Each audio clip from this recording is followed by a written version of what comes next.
Hello मेरे प्यारे दोस्तों, तो क्या हाल चाल। आई होप कि आप लोग बहुत ही अच्छे होंगे और बहुत ही मस्त होंगे। आपकी पढ़ाई भी बहुत ही शानदार और झकास चल रही होगी। और देखिए, आपको जब भी मेरी वीडियो मिले तो उस वीडियो को आप लोग स्किप न करिए, यानी कि उसको हटाइए मत, उसको तुरंत देखें। ठीक है, तुरंत देखने का मतलब ये है कि आपको पता चल जाएगा कि वीडियो कौन सी बनी है। ठीक है, अनसॉल्व सेट हम हल कराते हैं। अगर आप लोग को एक भी अनसॉल्व सेट मिस होता है तो आप लोग उसके जिम्मेदार होंगे, क्योंकि आपका नंबर ही कम जाएगा। ठीक है, तो यहाँ पर देखिए, जो भी केमिस्ट्री और फिजिक्स का जब भी मैं डालता हूँ तो उसको आप लोग ज़रूर देखें, ताकि आपका इससे क्या होता है ना कि अगर आप लोग अनसॉल्व सेट करना मतलब करते रहते हैं, तो इससे आपका ये होता है कि पेपर में जब भी क्वेश्चन आएंगे तो आप लोग तुरंत, आपको याद आएगा कि वहाँ पर सर ये ऐसे कराए थे, तो तुरंत आप लोग को मतलब ध्यान में आ जाएगा और आप लोग कर लेंगे। तो चलिए, आज की वीडियो जो है भौतिक विज्ञान की है। जो भौतिक विज्ञान में हम लोग सेट नंबर 6 कर रहे हैं, उसी को आज हम लोग करने वाले हैं। ठीक है, तो यहाँ पर देखिए, ये सेट नंबर 5, ये देखिए आपका सेट नंबर 6 है। ठीक है, सेट नंबर 6 में प्रश्न नंबर 2 का हो चुका है। प्रकाश विद्युत प्रभाव की खोज किसने किया था, यहाँ तक हो चुका है। ठीक है, आगे चलते हैं हम लोग। प्रश्न नंबर खंड स देखिए, प्रश्न नंबर 3 है जो, ठीक ना। खंड स में कौन है, प्रश्न नंबर 3 है। तो यहाँ पर जो क्वेश्चन आपका है, पहला क्वेश्चन है कि 2 वोल्ट के 3 का क्या है, 2 वोल्ट के 1 मिनट, ये अब राइट है। और 2 वोल्ट के स्रोत से 10 माइक्रोफैरड धारिता का संधारित्र आवेशित किया जाता है।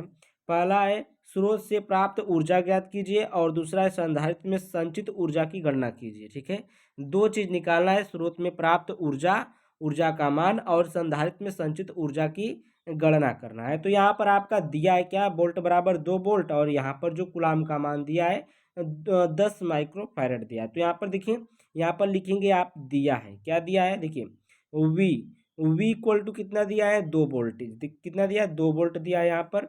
और सी का मान ये दिया आपका, सी इक्वल टू कितना दिया है, 10 माइक्रोफैरड दिया है। कितना दिया है, 10 माइक्रोफैरड।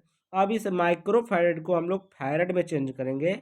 सिर्फ सिर्फ आप फैरड में चेंज करेंगे तो यहाँ पर 10 × 10⁻−10 से क्या होगा, मल्टीप्लाई होगा। ठीक ना, ये 10 तो है ही, ये 10 जो 10⁻−6 आया, ये इसको माइक्रो फैरड से फैरड में चेंज करने का मान है। ठीक है, तो यहाँ पर देखिए, 1 माइक्रो फैरड बराबर 10⁻−6 माइक्रो फैरड होता है। तो इसमें हम लोग मल्टीप्लाई कर लेंगे, माइक्रो फैरड को फैरड में चेंज कर लेंगे, तो इतना आ गया। अब देखिए, पहला हम मान निकालेंगे, स्रोत से प्राप्त ऊर्जा। ठीक ना, स्रोत से प्राप्त ऊर्जा का जो फार्मूला होता है, U इक्वल टू होता है C इंटू में V का स्क्वायर। ठीक ना, सी इक्वल टू, अरे V, U equal to C into में V का स्क्वायर। तो सी का मान आपका 10 है, सी का मान आपका ये 10 × 10⁻⁶ है, और वी का मान आपका जो आया है 2 वोल्ट है। तो यहाँ पर देखिए, यहाँ पर क्या हो जाएगा, यहाँ पर 10 में, यहाँ पर देखिए वी है, वी यानी कि 2 है, 2 का हम लोग स्क्वायर करेंगे तो कितना हो जाएगा, 4 हो जाएगा। तो 10 × 10⁻⁶ और गुणे में 4, 4 कहाँ से आया, क्योंकि ये वी स्क्वायर है। तो स्क्वायर का मतलब अगर 2 है तो 2 का स्क्वायर मतलब 2 × 2 करेंगे तो 2 दूना के 4 हो जाएगा। ठीक है, तो ये 4 को आगे लेकर जाएंगे तो ये 40 होगा, लेकिन यहाँ पर 10 जो है एक माइनस कम करेगा। ठीक है, तो 4 गुणे में 10⁻−5 जूल, ये आपका क्या हो जाएगा, स्रोत से प्राप्त ऊर्जा का माना जाएगा। यही आपका आंसर हो जाएगा। ठीक है, अब देखिए हम लोग नीचे आते हैं। दूसरा है संचित ऊर्जा। तो संचित ऊर्जा की जो फार्मूला होता है, U इक्वल टू होता है हाफ C इंटू में वी स्क्वायर। हाफ मतलब आधा, ठीक ना, 1/2, तो 1/2 इंटू सी इंटू वी का स्क्वायर। बस कुछ नहीं करना है, जो ये फार्मूला था उसी में क्या कर लेना है, आपको हाफ लगा लेना है, 1/2 लगा लेना है। तो यहाँ पर देखिए मान रखेंगे, सी का मान 10 × 10⁻⁻6, वी का स्क्वायर 2 × 2, और एक 2 से एक 2 कैंसिल होगा, 2 का गुणा इसमें हो जाएगा, 2 × 10⁻−5 आ जाएगा। ये 10 जो है एक माइनस को हटा रहा है। ठीक है, तो एक एक चार्ज इसमें से कम होगा तो 10⁻−5 आ जाएगा। ठीक है, और यहाँ पर 2 आ जाएगा। ठीक है, 2 × 10⁻−5 जूल, ये आपका क्या हो जाएगा, आंसर हो जाएगा। आगे चलते हैं हम लोग, नेक्स्ट क्वेश्चन देखते हैं। नेक्स्ट क्वेश्चन आपका जो है प्रश्न नंबर 3 का ख है। तो यहाँ पर देखिए, कह रहा है कि एक 1.5 वोल्ट विद्युत वाहक बल वाले सेल का आंतरिक प्रतिरोध कितना है, 0.2 ओम है। 2.8 ओम के बाह्य प्रतिरोध से जोड़ने पर पहला आपका निकालना है सेल के खुले सिरों पर विभवांतर तथा दूसरा सेल से प्राप्त धारा की गणना कीजिए। क्या निकालना है? सेल के खुले सिरों पर विभवांतर V का मान निकालना है और जो आपका सेल से प्राप्त धारा की गणना करना है यानी कि I का मान निकालना है। तो पहले हम लोग देखिए यहाँ पर आपका दिया है वोल्ट, यहाँ पर देखिए क्या दिया है E इक्वल टू दिया है कितना वोल्ट है 1.5 यानी विद्युत वाहक बल दिया E बराबर जो होता है विद्युत वाहक बल इक्वल टू कितना दिया है 1.5 वोल्ट दिया है। R बराबर जो दिया है 0.2 ओम दिया है, कितना दिया है आंतरिक प्रतिरोध यानी कि स्मॉल आर का मान। ठीक है, तो स्मॉल आर का मान कितना दिया है 0.2 ओम दिया है। कैपिटल आर का मान आपका 2.8 ओम दिया है, तो यहाँ पर 2.8 ओम। एक फार्मूला होता है आई इक्वल टू, जब हम लोग आई का मान निकालेंगे तभी हम लोग वोल्ट निकाल पाएंगे, क्योंकि वोल्ट के फार्मूला में जो होता है आई होता है। ठीक है, तो यहाँ पर पहले हम लोग पहला वाला नहीं निकालेंगे, सेल के खुले सिरों पर विभवांतर वी का मान नहीं निकालेंगे, पहले हम लोग सेल से प्राप्त धारा की गणना करेंगे। ठीक है, तो यहाँ पर देखिए आई इक्वल टू फार्मूला होता है, दूसरा वाला है ठीक ना, दूसरा वाला ये सेल से प्राप्त धारा की गणना करेंगे पहले। तो यहाँ पर देखिए पहला है आई इक्वल टू ई अपान में आर प्लस स्मॉल आर। ठीक है, ई इक्वल टू ई अपान में आर प्लस स्मॉल आर, ये आर जो है और ये आर जो है दोनों आंतरिक प्रतिरोध है, एक बाह्य प्रतिरोध है एक आंतरिक प्रतिरोध, दोनों प्रतिरोध क्या कर दिए जोड़ दिए। ठीक है, तो यहाँ पर दोनों प्रतिरोध को जोड़ेंगे तो यहाँ पर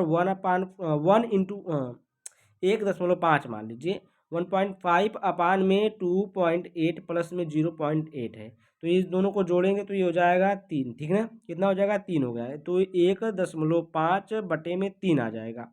अब 3×5 = 15 होता है, एक अंक पर दशमलव, तो इधर से एक अंक गिन करके यहाँ पर देखिए 5 है तो यहाँ पर दशमलव लगा देंगे। ठीक है, क्योंकि इधर भी एक अंक पर दशमलव, इधर से दाहिने से गिनते हैं, दाहिने से हम गिन करके हम लोग दशमलव लगा देते हैं। ठीक है, तो यहाँ पर 0.5 आ जाएगा, इसका मान आई का मान, तो यहाँ पर कितना एम्पियर आ गया आई बराबर 0.5 एम्पियर आ जाएगा। उसके बाद हम लोग एक फार्मूले खुले सेलों पर विभवांतर के लिए लगाएंगे, V इक्वल टू होता है I E minus I R, E minus I R, तो ई का मान पता है आर का मान पता है, आई का मान भी आपको पता कर लिए हम लोग, तो आई इक्वल टू कितना है 0.5 है, तो यहाँ पर मान रख देंगे। तो यहाँ पर देखिए ई का मान हम लोग रखेंगे कितना यहाँ पर 1.5, कितना रखेंगे 1.5, ये है गलती से यहाँ पर 15 हो गया है। ठीक है, तो यहाँ पर 1.5 माइनस 0.5 गुणे में 0.2, 0.2 किसका मान है आर का मान है, किसका मान है ये जो आंतरिक प्रतिरोध है इसका मान है। ठीक है, तो यहाँ पर मान रखें, मल्टीप्लाई करेंगे 5 दूना के 10, 5 दूना के कितना होगा 10,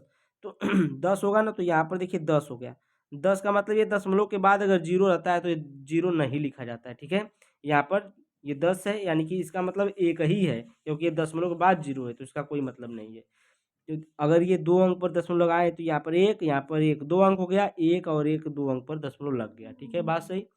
अब देखिए हम लोग क्या करेंगे, अब इसमें से हम लोग क्या करेंगे माइनस करेंगे, 1.5 माइनस 0.10, यही आया है ना, तो इसमें से हम लोग घटाएंगे, जब इसमें से घटाएंगे तो ये कितना आ जाएगा वोल्ट बराबर वी बराबर कितना आएगा विभवांतर 1.4 आएगा, क्योंकि दशमलव के बाद वाली संख्या अगर दशमलव के बाद ये 5 है, 5 में से एक जाएगा तो 4 बचेगा, तो 1.4 वोल्ट। ठीक है, विभवांतर का मान कितना आएगा आपका वी इक्वल टू 1.4 आ जाएगा। ठीक है, आगे चलते हैं हम लोग नेक्स्ट क्वेश्चन पर। अब देखिए आपका क्वेश्चन आया, मजेदार क्वेश्चन है, देखिए बहुत ही इजी क्वेश्चन है। यहाँ पर यदि तरंग दैर्घ्य लैम्डा तरंग का गुण तथा संवेग p जो है कण का गुण प्रदर्शित करता है, जो आपका लैम्डा है वो तरंग का गुण प्रदर्शित कर रहा है और जो आपका p है वो का कण का गुण प्रदर्शित कर रहा है। ठीक ना, तो व्यंजक ये जो lambda equal to h upon p है तथा p equal to h upon lambda है, ये क्या प्रदर्शित करेगा ये आपको बताना है। तो यहाँ पर देखिए जो लैम्डा है, ये lambda equal to h upon p, जो ये क्या प्रदर्शित कण के तरंग गुण को निरूपित करता है। ठीक है, जो ये जो lambda equal to h upon p है ये कण के तरंग गुण को निरूपित करता है। ठीक है, ये वाला हो गया पहला, और दूसरा वाला जो है p equal to h upon lambda, तो ये तरंग के कण गुण को निरूपित करता है। ये क्या करता है तरंग की कण गुण को निरूपित करता है, और ये क्या था कण के तरंग गुण को निरूपित करता है। ठीक है, बात दोनों का अलग अलग है, ये दोनों का मतलब अलग अलग। देखिए कण के तरंग गुण को निरूपित करता है और ये तरंग के कण गुण को निरूपित करता है। ठीक है, इसको लिख लीजिएगा, बस इतना ही था इसमें।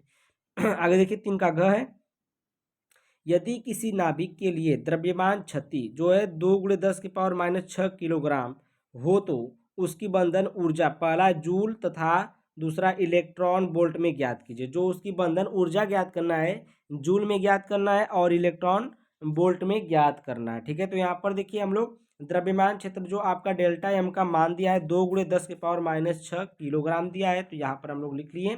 बंधन ऊर्जा आपका फार्मूला होता है डेल्टा एम सी स्क्वायर, ठीक ना, delta M C square, delta M into C square. तो सी का मान आपको पता ही है 3 × 10⁻⁸ 10⁻8 होता है। ठीक है, माइनस नहीं।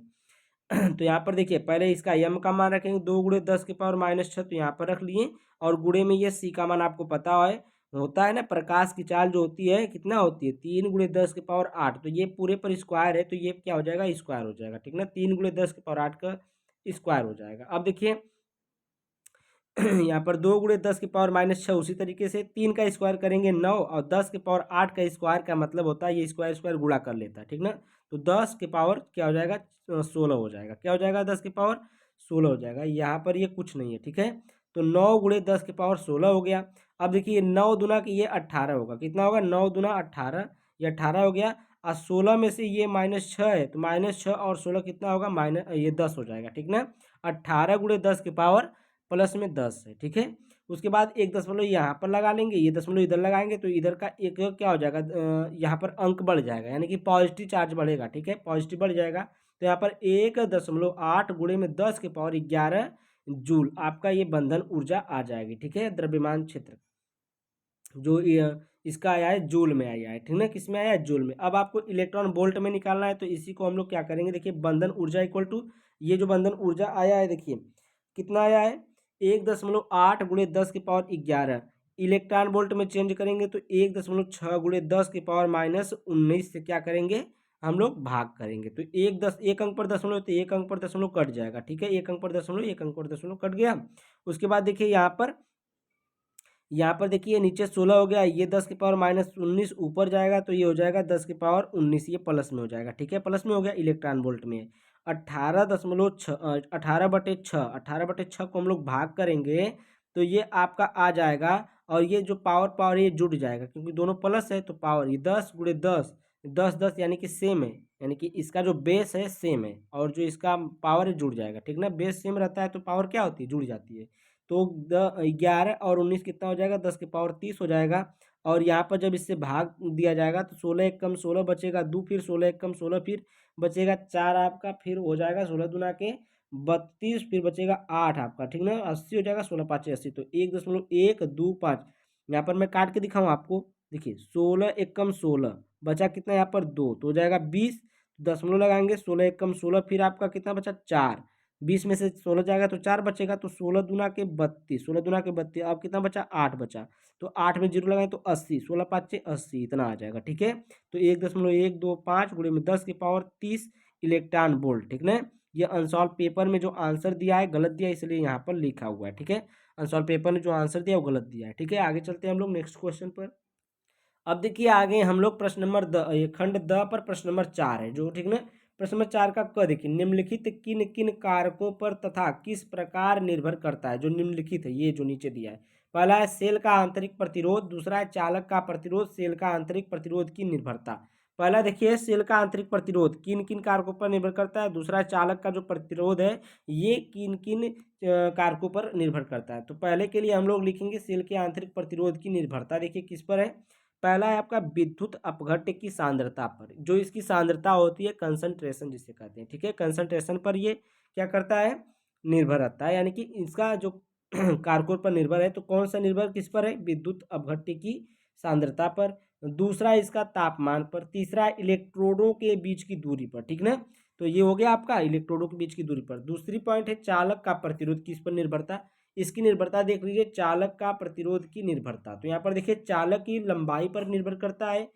दूसरा है चालक के अनुप्रस्थ काट के क्षेत्रफल पर निर्भर करता है। तीसरी पॉइंट है चालक की प्रकृति पर निर्भर करता है, किस पर, चालक की प्रकृति पर निर्भर करता है। चौथी पॉइंट है चालक के तापमान पर निर्भर करता है, किस पर, चालक के तापमान पर निर्भर करता है। ठीक ना, तो ये निर्भर किस पर करता है, ये हो गया आपका। नेक्स्ट क्वेश्चन देखिए यहाँ पर है प्रश्न नंबर 4 का ख, एक समतल विद्युत चुंबकीय तरंग को समीकरण ये दिया ई E = 100 cos 6 into 10⁸ t plus में 4x वोल्ट वोल्ट प्रति मीटर से निरूपित किया जाता है। निम्नलिखित की गणना कीजिए। माध्यम का अपवर्तनांक ज्ञात कीजिए। दूसरा, माध्यम में विद्युत चुंबकीय तरंग का वेग। और तीसरा, चुंबकीय क्षेत्र का व्यंजक। तो यहाँ पर देखिए, पहले आपको जो दिया है उसको हम लोग लिख लेते हैं, तुलना कर लेते हैं जो फार्मूला होता है उससे, ठीक ना। तो E = दिया आपका इतना, ठीक है। और ये जो फार्मूला होता है E = E0 कॉस, और यहाँ पर ओमेगा टी प्लस में के, और ये एक्स से तुलना करने पर अब यहाँ पर देखिए मान निकालेंगे। यहाँ पर E0 का मान कितना है, 100 है, तो E0 बराबर 100 हो गया, ठीक ना। ये कॉस है तो कॉस, ये यहाँ पर ओमेगा, तो इसकी जगह पर क्या है, 6 है, तो ओमेगा, ये ओमेगा की जगह 6 × 10⁸ है, तो ओमेगा बराबर क्या हो जाएगा, 6 × 10⁸ हो जाएगा। के की जगह क्या है, के की जगह 4 है, देखिए प्लस के बाद के है, प्लस के बाद 4 है, तो 4, ये के बराबर क्या हो जाएगा, 4 हो जाएगा, ठीक है।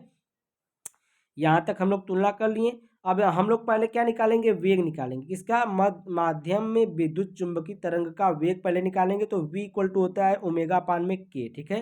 तो ओमेगा पान में के फार्मूला लगाएंगे। यहाँ पर 6 × 10⁸ जो ओमेगा का मान है और के का मान 4 है, तो यहाँ पर 4 रखेंगे। 4 2 से काटेंगे, 2 × 3 = 6 और 2 दूना के 4 हो जाएगा। फिर 2 से 3 को काट देंगे, 1.5 × 10⁸ मीटर पर सेकेंड, ये आ जाएगा वेग, ठीक ना। वेग कितना आ गया, 1.5 × 10⁸ मीटर पर सेकेंड आ गया। आगे चलते हैं हम लोग। अब हम लोग दूसरा देख लेते हैं, माध्यम का अपवर्तनांक। माध्यम का अपवर्तनांक कितना है, देखिए माध्यम का जो अपवर्तनांक है आपका N = होता है C/V। देखिए आज लाइट नहीं है, ठीक है, लाइट नहीं तो अब वीडियो कुछ गड़बड़ हो भी सकती है। मतलब साफ तो दिख रहा है, ये सिर्फ आपकी मोबाइल के मतलब जो लाइट होती है उसी क्या है, ठीक है, उसी से हम लोग इसको वीडियो बना रहे हैं यहाँ पर। तो N = आपका C/V होता है। ये जो अपवर्तनांक निकालते हैं ये फार्मूला होता है, ठीक है, माध्यम का अपवर्तनांक। तो N = C/V। तो C का मान आपको पता है, जो प्रकाश की चाल होती है 3 × 10⁸ होता है। V का मान आपका निकालेंगे 1.5 × 10⁸। 10⁸ से 10⁸ कैंसिल, और 1.5 से 3 कैंसिल, क्योंकि 1.5 यानी कि 1.5 दूना के 3 होता है, तो 2 आ जाएगा, ठीक ना। N बराबर कितना आ जाएगा, 2 आ जाएगा। तो ये आपका आंसर हो गया किसका, पहले का। माध्यम का अपवर्तनांक जो निकालना था, पहला वो वाला जो था वो दूसरे का आंसर था। यहाँ पर देखिए तीसरा है V0 निकलना है। तीसरा क्या पूछा है यहाँ पर, देखिए तीसरा आपका पूछा है, ये कहाँ गया भाई, ये देखिए तीसरा पूछा है इसमें चुंबकीय क्षेत्र का व्यंजक, ठीक ना। चुंबकीय क्षेत्र का व्यंजक देखिए हम लोग इसी से निकाल लेते हैं। चुंबकीय क्षेत्र का व्यंजक थोड़ा सा इधर उधर करने में दिक्कत हो रही, तो यहाँ पर देखिए चुंबकीय क्षेत्र का व्यंजक निकालेंगे। तो यहाँ पर E0/C लगाएंगे, ठीक ना, E0/C। तो यहाँ पर E0 का मान रखेंगे तो 100 हो गया। C का मान आप जानते हैं 3 × 10⁸, तो 10, ये 10 इसलिए लगाएं कि 10 यहाँ पर गुणा किया है, ठीक है। और ये 10⁸ ऊपर जाएगा, 10⁻⁻8 हो जाएगा, तो 10/3 और 10 × 10⁻8, ठीक है।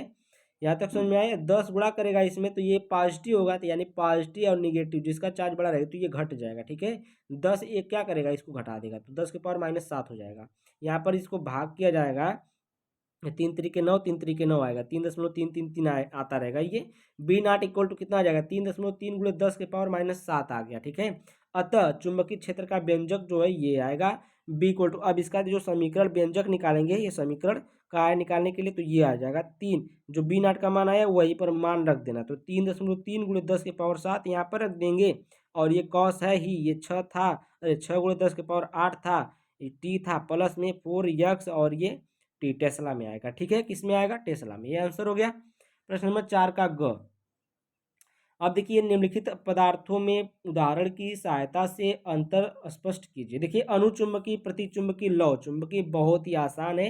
देखिए सेट नंबर 1 में 346 से पहले ही सेट में पूछा है। एफएस का प्रश्न नंबर 8 को देखिए, ठीक ना, ये कई बार पूछ चुका है, बीच में भी एक सेट में पूछा था और इसमें भी पूछा है, और मतलब आने वाला भी है ये, ठीक है। इसको टिक लगा लिए, मोस्ट इंपोर्टेंट है, ठीक ना, मोस्ट इंपोर्टेंट, मोस्ट इंपोर्टेंट है ये, मोस्ट इंपोर्टेंट, ठीक है। इसको टिक लगाइए, ये मोस्ट इंपोर्टेंट है, ये आने वाला क्वेश्चन है। अब देखिए यहाँ पर प्रश्न नंबर 4 का घ है।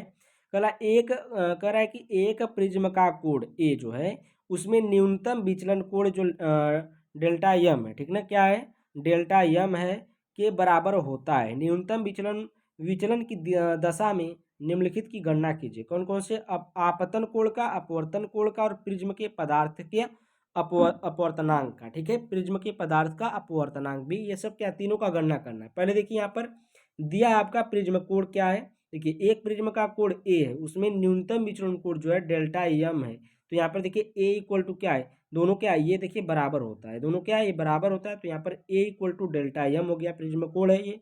अब देखिए आपतन कोण हम निकालेंगे, यानी कि आपतन कोण आई बराबर जो होता है, आपतन कोण आई बराबर क्या होगा, ए प्लस में डेल्टा एम इक्वल अपान में 2, ठीक ना, अपान में 2 ये होता है I equal to A plus में डेल्टा एम अपान में 2। अब देखिए डेल्टा एम यहाँ पर देखिए ए इक्वल टू डेल्टा एम, तो डेल्टा एम लिखिए चाहे एम ए लिखिए, तो यहाँ पर डेल्टा एम की जगह पर हम क्या लिख सकते हैं, ए लिख सकते हैं। तो ए प्लस में ए हो जाएगा 2, ए प्लस में ए बटे में 2 हो गया, तो ये 2 ए हो जाएगा। तो आई इक्वल टू 2 ए अपान में 2, तो 2 से 2 कैंसिल, आई इक्वल टू ए आ जाएगा। कितना हो जाएगा, आपतन कोण आपका क्या आ जाएगा, आई इक्वल टू ए आ जाएगा। ठीक है, यहाँ तक बात समझ में आई। अगला हम लोग निकाल देते हैं अपवर्तन कोण और प्रिज्म के पदार्थ का अपवर्तनांक निकाल लेते हैं, आगे चलते हैं। ठीक है, और तो ये अपवर्तन कोण के लिए देखिए आर इक्वल टू क्या हो जाएगा, ए अपान में 2 हो जाएगा, ये तो बहुत ईजी है। ठीक है, यहाँ पर हो गया। अगले देखिए प्रिज्म के पदार्थ का अपवर्तनांक निकालेंगे। अब प्रिज्म के पदार्थ का जब अपवर्तनांक निकालेंगे तो इसका फार्मूला होता है इक्वल टू साइन जो होता है ज्या आई और ज्या आर, यानी कि ज्या होता है ये आपतन कोण के लिए साइन आई लगाते हैं, और ये ज्या जो आर लगाते हैं ये किसके लिए लगाते हैं, अपवर्तन कोण के लिए लगाते हैं। तो यहाँ पर साइन आई अपान में साइन आर इक्वल टू ये साइन ए, आई की जगह पर क्या लिखेंगे, ए लिखेंगे। ठीक है, और साइन आर की जगह पर क्या आया, ए अपान में 2 आया। साइन आई का मान कितना आया था, ए आया था, और आर का मान कितना आया, ए अपान 2 आया है। तो दोनों का मान रख दीजिए ना यहाँ पर, तो मान रखें, तो साइन ए अपान में साइन ए 2 हो गया, ए अपान में 2 हो गया। तो साइन 2 ए जो फार्मूला होता है ये आप लोग मैथ अगर पढ़ते होंगे तो ये फार्मूला आप में आता है sine 2 A equal to 2 sine A into cos A. ठीक है, ये फार्मूला आता है। जब सूत्र बनाते हैं तो ए आधा हो जाता है, ठीक ना, जब ये सूत्र देखिए, जब सूत्र बनाते हैं तो ए क्या हो जाता है, आधा हो जाता है। तो आधा हो जाएगा, यहाँ पर देखिए 2 साइन ए वाला जब फार्मूला यहाँ पर लगाएंगे तो यहाँ पर देखिए क्या हो जाएगा, यन इक्वल टू 2 साइन ए अपान में 2 इंटू में कास ए अपान में 2 बटे में साइन ए अपान में 2, ठीक ना। अब ऊपर नीचे कर सकते हैं, भाग किए हैं या गुणा किए हैं, बात वही है। नहीं तो यहाँ पर जो फार्मूला बनाएंगे हम, इसको जब फार्मूला बनाते हैं ना तो ये फार्मूला लिखते हैं, ये ए अपान में 2 कॉस ए अपान में 2 हो जाता है, और ये ए अपान में 2, तो साइन ए अपान में 2 साइन ए अपान में 2 कैंसिल हो जाएगा, और यन बराबर आपका 2 कॉस ए अपान में 2 बच जाएगा। तो यन बराबर क्या आ जाएगा, 2 कॉस ए अपान में 2 आ जाएगा। ठीक है, तो प्रश्न नंबर ये 4 के अंक घ तक आपको समझ में आ गया होगा। आगे चलते हैं, बस 2 मिनट और रुक जाइए, क्वेश्चन देख लीजिए। पीएन संधि से में अग्र अभिनत तथा पश्च अभिनत क्या होता है, अग्र धारा तथा पश्च धारा में अंतर स्पष्ट कीजिए। देखिए अग्र अभिनत तथा पश्च अभिनत के लिए आप लोग सेट नंबर 3 जाइए, देखिए 346 एफ यू जो कोड एफ यू का प्रश्न नंबर 5 का ग देखिए, ठीक ना। ये दिखा देते हैं लेकिन टाइम कम है इसलिए हम नहीं दिखा पा रहे हैं, वीडियो बड़ी हो जाएगी। यहाँ पर देखिए अग्र धारा तथा पश्च धारा में अंतर। अग्र धारा में पीएन संधि डायोड के पी अर्धचालक को बैटरी के अनाग्र से और यन अर्धचालक को बैटरी के ऋणाग्र से जोड़ा जाता है। जो अग्रधारा होती है उसमें जो पीएन संधि डायोड होता है उसमें जो पी होता है वो किससे जुड़ा होता है, धन सिरे से जुड़ा होता है, और जो यन होता है वो ऋण सिरे से जुड़ा होता है। बात समझ में आई। पश्च धारा में पीएन संधि डायोड के पी भाग को बैटरी के ऋणाग्र यानी कि ऋण सिरे से जोड़ा जाता है, और यन भाग को बैटरी के धनाग्र यानी कि धन सिरे से जोड़ा जाता है। यहाँ तक बात समझ में आई। आगे चले हम लोग, दूसरा पॉइंट है यहाँ पर अग्र धारा में संधि पर विभव प्राचीर कम हो जाता है, इससे धारा को संधि पर आसानी से प्रवाहित करने में मदद मिलती है। ठीक ना, बस इतना लिखना है आपको। अग्र धारा में संधि पर विभव प्राचीर जो होता है क्या होता है, कम हो जाता है, जिससे धारा को संधि पर आसानी से प्रवाहित करने में मदद मिलती है। पश्च धारा में ऐसा नहीं होता है। ठीक है, यहाँ पर लिख लेंगे पश्च धारा में ऐसा नहीं होता है, इसके विलोम लिख लेंगे। ठीक है, बात सही है मतलब लिख लीजिएगा, बात वही है। यहाँ पर देखिए तीसरी पॉइंट है पीएन संधि में अग्र धारा बहुसंकेत वाहकों के कारण होती है। ठीक है, पीएन संधि में अग्र धारा बहुसंकेत वाहकों के कारण होती है, और इसमें पीएन संधि में पश्च धारा अल्पसंकेत वाहकों के कारण होती है। इसमें बहुसंकेत, इसमें अल्पसंकेत। ठीक ना, बहु का मतलब बहुत ज़्यादा और अल्प का मतलब बहुत कम। ठीक ना, कम होता है, वाहकों के कारण होती है। तो ये आपका प्रश्न नंबर 4 जो था, प्रश्न नंबर 3 4 इसमें मैं कंप्लीट कराया हूँ। और ये वीडियो अगर आपको अच्छी लगी है तो वीडियो को लाइक, चैनल को सब्सक्राइब, बेल आइकन घंटी जोर से दबाइए, और कमेंट में छोटा सा प्यारा सा कमेंट छोड़ कर जाइए कि जो मेरे दिल को खुश करे, ठीक है? मैं उसका जवाब दूंगा। Bye bye.